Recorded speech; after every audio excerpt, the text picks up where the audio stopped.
Hi, everyone. This is our last period review, which makes me a little bit sad. Time period 7, last one. Yes, I am in the bushes outside my dining room window, hoping that the Wi-Fi will work pretty well here. But, we do what we have to do. So we're going to go over this time period 7 review. It's probably going to be kind of extensive. It's going to take a little while, I think, because this is one of the bigger time periods, one of the more important ones. A couple things I need you guys to do. I need you to check your emails, check your spam blockers, check your College Board account, my AP Classroom kind of account. They are sending out information to you guys about the test. I will get some information tomorrow about the test that I'll be able to push out to you. But they're sending you information. So if you haven't gotten the information, if you haven't gotten an email, if you haven't gotten some kind of communication with them, then you need to go ahead and kind of start looking. Look in your account, retrieve your password, do all those things. And it'll tell you some of the information that you need to know. But we will look for a video tomorrow devoted to look for 2 videos tomorrow. One will be devoted to walking you through the president's chart, which is the next thing we're getting ready to do. And the second video will be on pushing out College Board information for the test. Okay, so let's get to it. Let's get started with the time period 7. The time period 7 review runs from 1890 to 1945, which is why it's pretty extensive. So my timeline section looks like this. And then I got another page here. And I might have the back of another one. Yeah, and a little bit on the back. Okay, so I may actually do like the timeline, do like the dates portion, see, depending on how long I'm running here, and then I'll stop it, and then I'll upload that one, or I'll share that, and then I'll go into the second part of the review, which is the thinking skills. Okay, so there may actually be 2 videos. This may be a 2-parter. All right, so 1898 is the first date that I have on my timeline. It's the Spanish-American War. The United States was involved in the Spanish-American War for 1 year. Make sure that you know some of the causes of the Spanish-American War: yellow journalism, the United States' desire for imperialism, our desire to kind of extend and expand ourselves. Those things were really important. But basically, that was the whole love triangle analogy I gave you guys, where the United States, where Spain and Cuba are kind of like in a dysfunctional relationship, and the United States gets involved to help Cuba get out of that bad relationship with Spain. Plus, we want Guantanamo Bay, which is also important.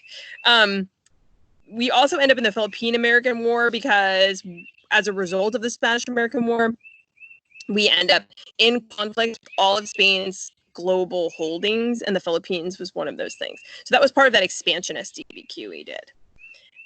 We also annexed the Philippines and annexed Puerto Rico, and the Spanish-American War 1898 is how Puerto Rico actually becomes part of the United States. In 1899, the United States Senate debates imperialism, and we also start to talk about the open door policy. That's with the open door notes written by John Jay, where we open spheres of influence. We remove the spheres of influence from China. And that's because Chinese trade is beneficial to both the United States and China, but the spheres of influence were getting in the way of that trade. So we removed it. In 1901, William McKinley is assassinated and Teddy Roosevelt becomes the president. 1903, Souls of Black Folk is published by W.E.B. Du Bois. In 1904, that's the beginning of the construction of the Panama Canal. The Panama Canal becomes significant because it stops us from having to sail all around the tip of South America. And so now we don't only have the railroad as the way that we get from the eastern coast of the United States to the western coast and vice versa. We can now use ships without having that really, really long, treacherous voyage. It's a game changer for us. In order for the United States to have the land to administer to the Panama Canal, we had to get involved in a revolution with the Panamanians, the Panamanian Revolution, so that they could become free from Colombia. So that makes tension in Latin America kind of significant. Okay, 1904 is also the National Child Labor Committee was formed. 1905 is the Roosevelt corollary to the Monroe Doctrine.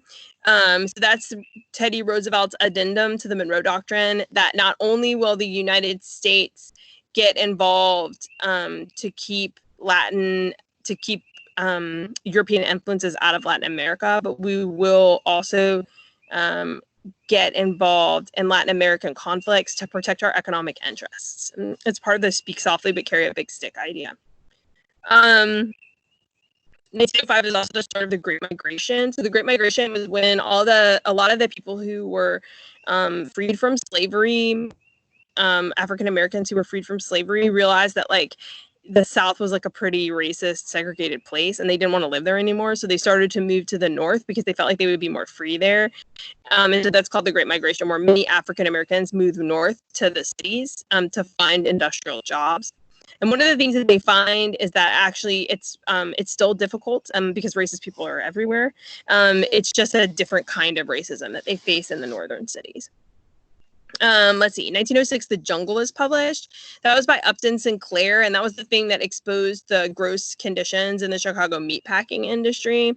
President Teddy Roosevelt got his hands on that book, read it, and was like, ew, this is disgusting. And so he decided that it was like a public health problem, and the government needed to do something about it. And so that's where he started the Meat Inspection Act. The Meat Inspection Act and the Pure Food and Drug Act, which sets up the FDA.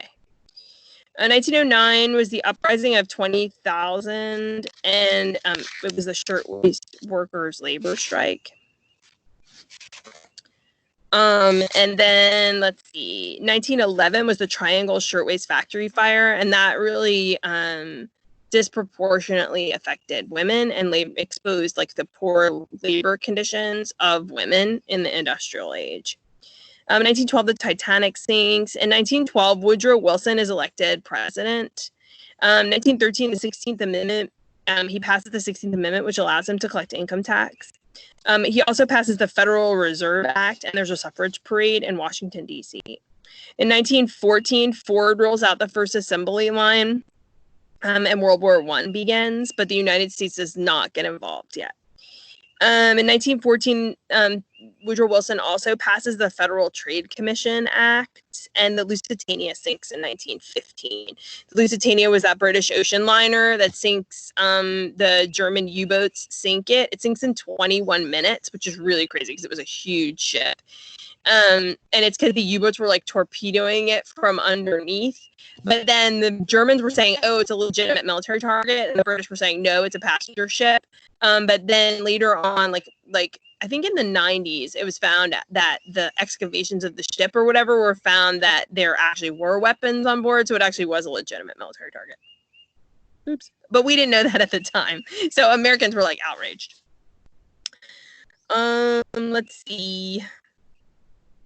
1916, Carrie Chapman Catt starts the winning strategy for women's suffrage, where they decide that the women's movement is going to focus on local ballots for women's suffrage. So instead of amending the Constitution right off the bat, they're going to focus at amending laws at localities to get women on the ballot, and then allow that to happen so that women can vote locally, then they can vote in state elections, and then eventually they're going to push for a constitutional amendment. That's the converse process to what happens with African Americans. African Americans get a constitutional amendment post-slavery.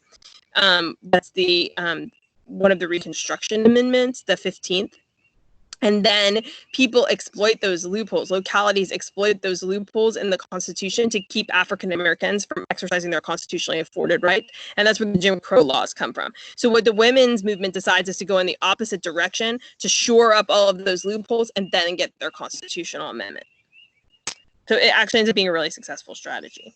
In 1917, the Harlem Renaissance begins, and the Zimmerman telegram is kind of the final straw for the Americans to get involved in World War I. What happens there is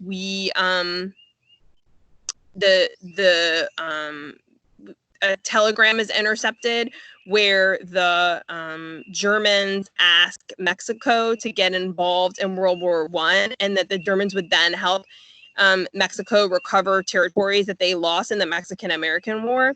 And so the United States starts to get pretty worked up about that because we have been involved in some problems with Mexico right before this.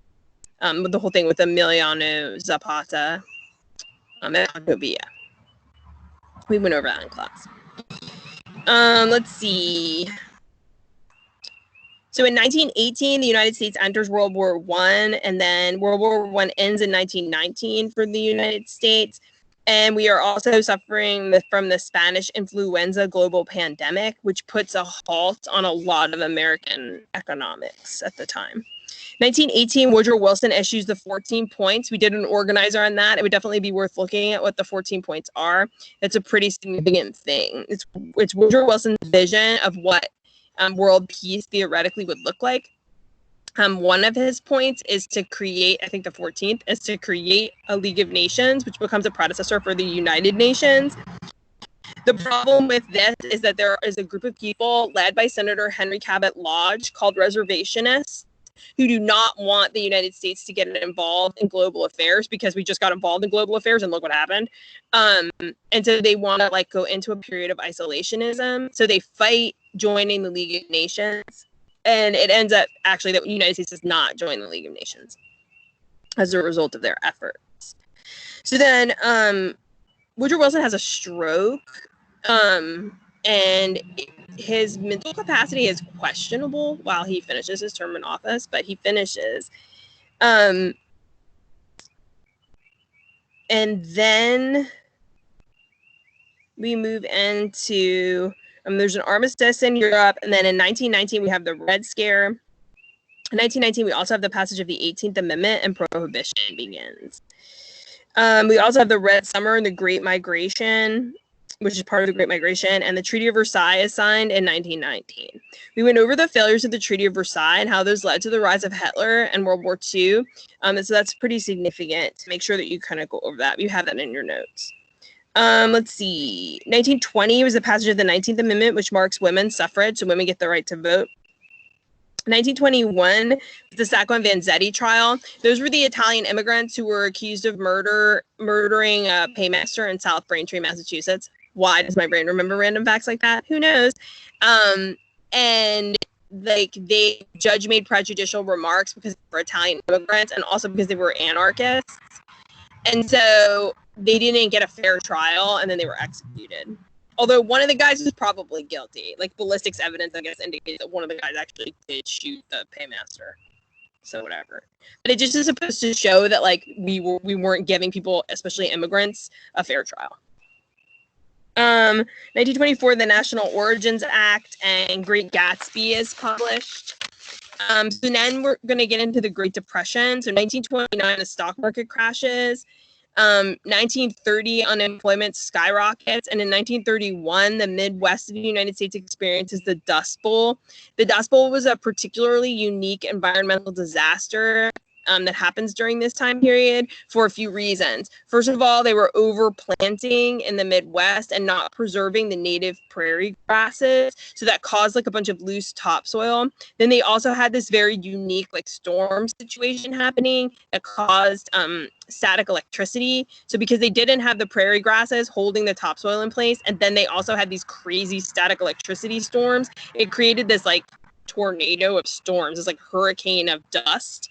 And so it was super problematic, and people lost crops, and like it just added to the trouble of the Great Depression. It like made our hard times even harder. 1932 is Hoover's bonus army, where World War I veterans march on DC because they were not given their bonuses for having fought in World War I. And this goes back to one of those trends that I was talking to you guys about. Until the GI Bill of the 1950s, the United States government doesn't have an awesome track record of taking care of their veterans. So when people return home from the American Revolution, as evidenced with Shays' Rebellion, when people return home from the Civil War, as evidenced with a lot of the issues with carpetbaggers in the Reconstruction South, and when people return home from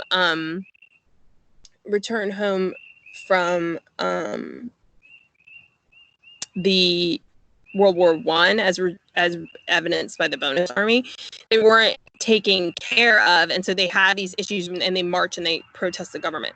Post World War II, the United States corrects these problems with the GI Bill, where we are offering loans and college educations and free college degrees to people who fought for our country.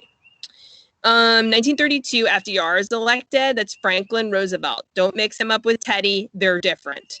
In 1933, the New Deal was introduced by Franklin Roosevelt. You guys did the New Deal Twitter scavenger hunt. It would be worth it for you to pull that out and review it. He also issues a first fireside chat where he sits down with the American people and says, like, listen, I got this. I'm trying to take care of you. I'm trying to make sure that everything is okay. I'm trying to fix the economy. You know, he's trying to like reinstill confidence in the American economy because it's been shattered as a result of the atrocities of the Great Depression. He also sets up the emergency banking bill where he closes all the banks and then he tries to stabilize the money system. And then he says he's going to reopen the banks because they had that problem with the bank run. In the first 100 days, he sets up the Agricultural Adjustment Association, the National Industrial Recovery Act, and the Emergency Banking Bill. The National Industrial Recovery Act ends up being declared unconstitutional because the president doesn't have the authority to regulate labor in that way. The 21st Amendment is the repeal of prohibition. So prohibition is where alcohol is illegal. So that's with the 18th Amendment. With the 19th Amendment, we turn that back and say alcohol is legal again. And one of the reasons is because the Great Depression causes a need for the American government to be able to tax alcohol and have that revenue source to pay for these programs. In 1934, 1.5 million workers go on strike. In 1935, the Hoover Dam is finished. The Wagner Act is passed, as is the Social Security Act. In 1936, FDR also gives the Good Neighbor speech. That's when he talks about the garden hose, when he says, like, hey, and so that's going to launch, like, the Lend-Lease Act. It's the one where he says, like, if my neighbor's house is on fire, I'm not going to be like, hey, my garden hose costs $15. I'm going to be like, hey, you can use my garden hose and then just pay me back later. In 1937, FDR has the court packing, and that's unconstitutional. They say you're not allowed to do that. He tries to, like, add some justices to the Supreme Court. 1939, World War II breaks out, and FDR is elected to a third term where he then completely kicks off the Lend-Lease Act. December 7th, 1941, Pearl Harbor is attacked, and Japan declares war on the United States, and the United States declares war on Japan, thus bringing us into World War II. 1942 to 1945 is the V for Victory campaign. War production increases, and the United States interns Japanese Americans. So we put them in internment. We decide that Japanese Americans are enemies of the state, and we put them in, or they at least pose a national security risk, and so we put them in internment camps. Korematsu versus United States was the Supreme Court case where the Supreme Court said that because it was a matter of national security, that it actually was constitutional for the United States to intern Japanese Americans. But then we pay them reparations, so the United States was like, maybe it's constitutional, but we probably shouldn't have done it. 1942 is the Battle of Midway Island. 1943 is the Tehran Conference. You guys have a World War II conferences chart that you may want to actually take out and put with this. 1944 is the D-Day invasion, where the Allies go into France and liberate it from Nazi occupation. 1944, the United States government passes the GI Bill, which I was just talking about. 1944, FDR is elected to a fourth term, and also the Battle of the Bulge, which is the cleanup after D-Day, where the United States sweeps through Belgium and starts to try to invade Nazi Germany. 1945 is the Yalta Conference, and then right after the Yalta Conference, FDR dies and Truman takes over. 1945, we also have Victory in Europe Day and the Potsdam Conference, which is where Truman makes the decision to drop the atomic bomb on Hiroshima and Nagasaki. He then goes ahead and makes the United States the only country to ever use atomic weapons on August 6, 1945, with the bombing of Hiroshima. I think 3 days later, he bombs the Japanese city of Nagasaki. It might be 2 days later. August 14th, 1945, the Japanese give an unconditional surrender and World War II ends. And that is the end of time period 7 for the dates. So I'm going to stop the video here because that was 19, that's like almost a 20-minute video. And I'm going to let that one kind of save to stream. So this will be part 1 with the dates. And then part 2 will be coming up. It'll probably be like another 10 or 15 minutes of the thinking skills. Okay?